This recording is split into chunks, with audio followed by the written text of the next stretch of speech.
Ray, thanks for welcoming us into your home here. Well, thanks for coming, Greg. Out of the rain.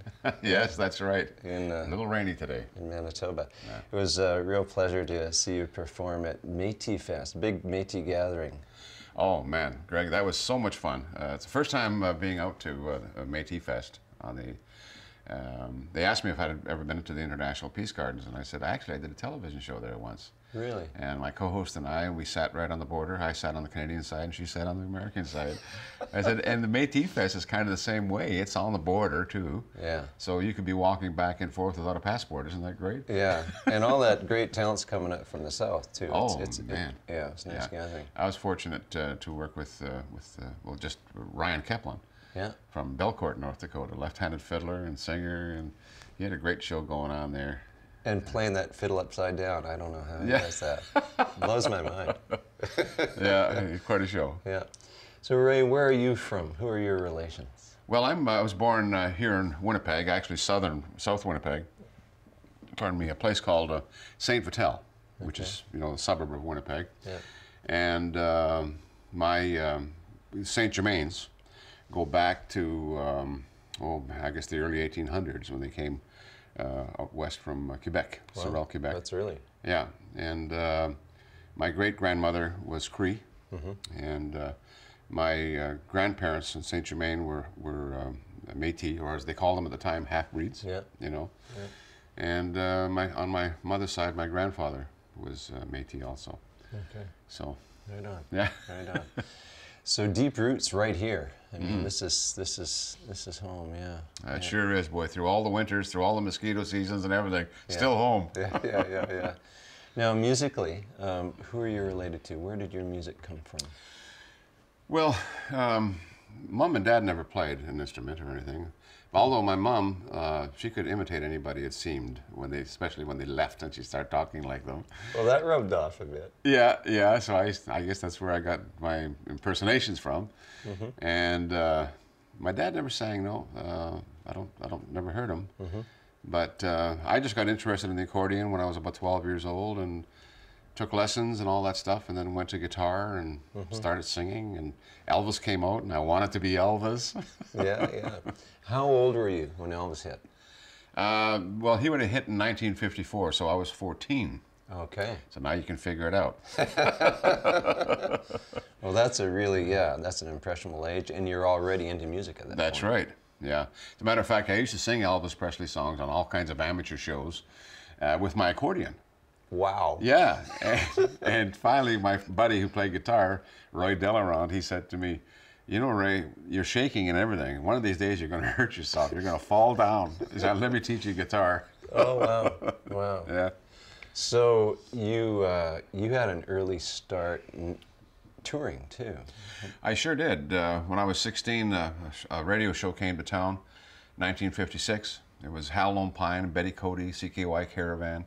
Their son, Lenny Breau, who went on to become an international jazz guitarist, well known. Yeah. And they wanted an Elvis Presley guy, and I was doing a lot of Elvis Presley at 16. Yeah. So they were from Bangor, Maine. I mean, these are big radio stars. Yeah. I mean, and they came to Winnipeg, and they worked out of CKY here. That's the way it was back then. You'd go to town and work on radio stations with 6-month contracts. Okay. And they asked me to join the show. My mom and dad didn't want me to. Of course, I was still in school, but finally they let me go, And boy, what an experience. I mean, to learn, that was my university, learning show business from one of the greatest, Hal Lone Pine. And we opened up for up-and-coming country stars at the time, like Johnny Cash and Johnny Horton, and we worked with George Jones and all that kind of stuff. So we did the traveling circuit with them. Yeah. And here I was 16, 17, 18, like traveling, with this group, and just, well, it couldn't be better. Yeah. How far did that take you? How far did your travels take you on that? Mostly, I guess Thunder Bay, of course, all of Manitoba, and I guess most of Saskatchewan, because we also worked out of CHAB and Moose Jaw there also. Yeah. From there, when I was about 18, I guess, I was with him for about 2 years, and he encouraged me, Lone Pine, to enter a CBC talent show contest. Don't forget there was only one channel in 1958, 59. So 59, I think it was 58, 59 I entered, and I won the Winnipeg show portion of the show, and it was done by votes by letters. Of course, That's snail mail. Snail mail, that's right. Yeah.